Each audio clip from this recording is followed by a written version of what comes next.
Hello friends, welcome to my YouTube channel and welcome to Pandas tutorial.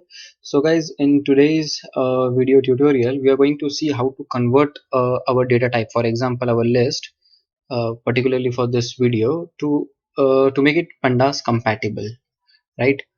So, okay, let me start. So, after importing my Pandas, let me just import my package, import Pandas as PD. So I have two lists, one is B and one is A. Let me just rename it by lis1, which is list 1. Okay, and the second is lis2. So lis1 contains my integer type of list and lis2 contains my abc, that is my string or a character kind of list. So what I'm trying to do is converting this into series, pandas series. So it's very easy. So just write pd.series function and just pass your data set. For example, I'm passing this a. So what it will do, it will take a. I'm so sorry. A is nothing but it is list 1 now. So I'm passing my variable list 1, which is nothing but my list, and I'm making this as series, pandas series. So you'll be able to find the difference. If I execute this lis1, in general, you know how list will be. It will be in a square bracket. But if we pass this in a series, it will automatically take by default indexes 0, 1, 2, and then it will give me the series kind of data. So similarly, you can just pass it over here itself. Instead of storing into a variable lis1, you can just pass it like this also. It will work same. Just pass the list over here, it will work same. So no issues in that. Now we know how to change our indexes also. We have seen in our previous tutorial videos as well. Just write comma and pass parameter called as index.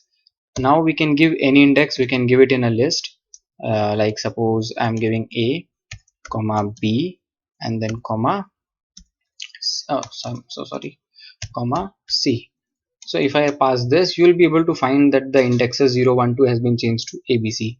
Now suppose there is one more list called as lis2 that also contains abc. If I want to change that, so what I can do, just write index equals to lis2 and it will do the same thing because I have already stored that into a variable and I have set index equal to that variable. So it will make that as my index, abc as my index. One more thing, one more way of getting into index is, don't write index. If suppose I have my pd.series, then I pass my list, suppose 10, 20, 30, not lis1, so it will give me the same result. Then if I write comma and then if I write a comma b, I'm not writing any parameter called as index. Even if I don't write parameter index, it will give me the same output if we give comma and then the list of indexes.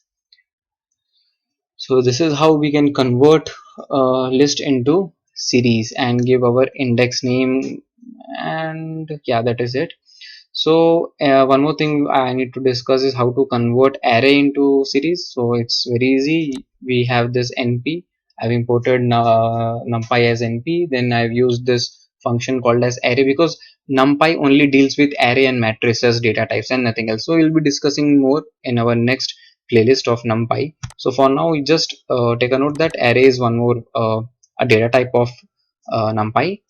And then I pass this sorry, it is not a now, it is lis1. Okay, need to restart my kernel, it's hung up. Just a second guys.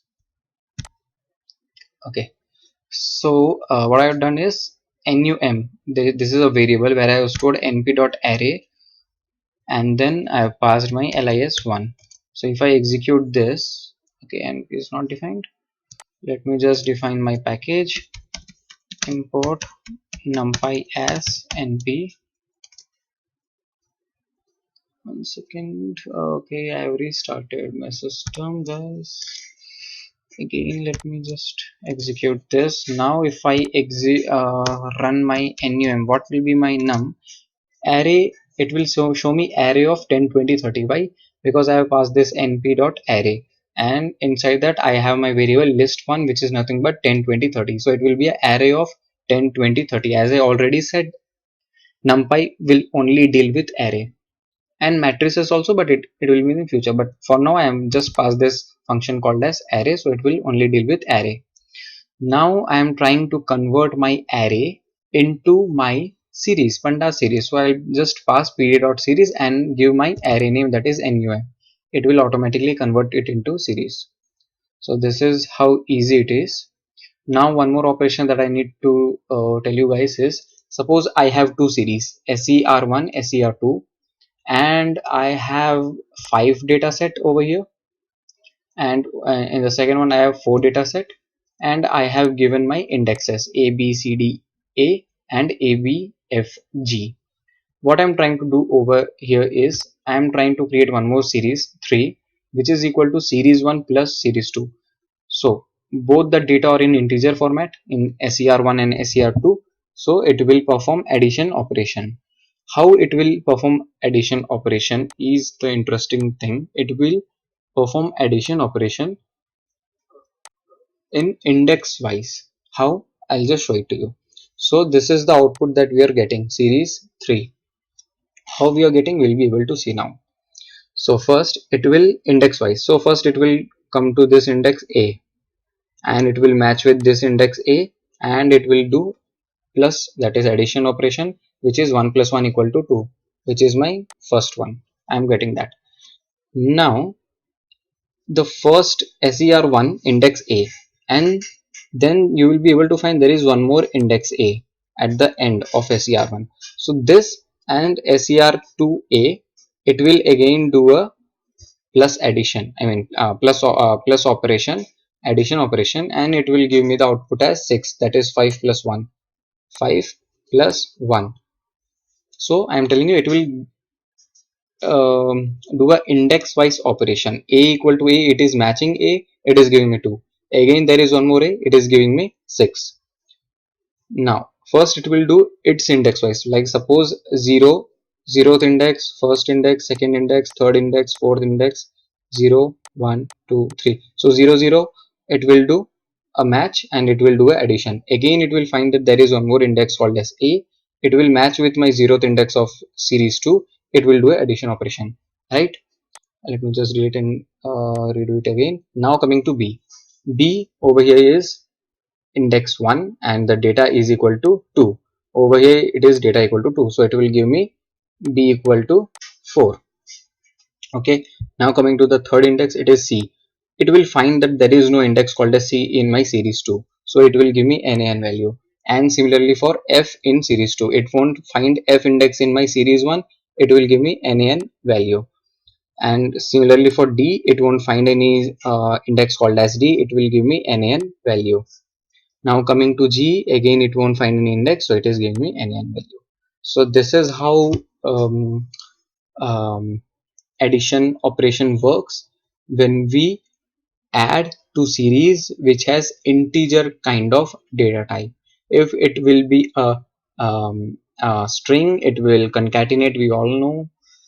And the similar thing happens for multiplication, index wise operation. So guys, it's my request you try it on your own. Just write ser and I mean just multiply these two and you'll be able to find this output, and the operation will be same that I've already explained for this addition. The same, it will just multiply the data of two series. So this is it guys for today's video. Thank you so much guys for watching my video. Please like, share and subscribe. Thank you so much. Stay healthy, stay fit. Bye bye.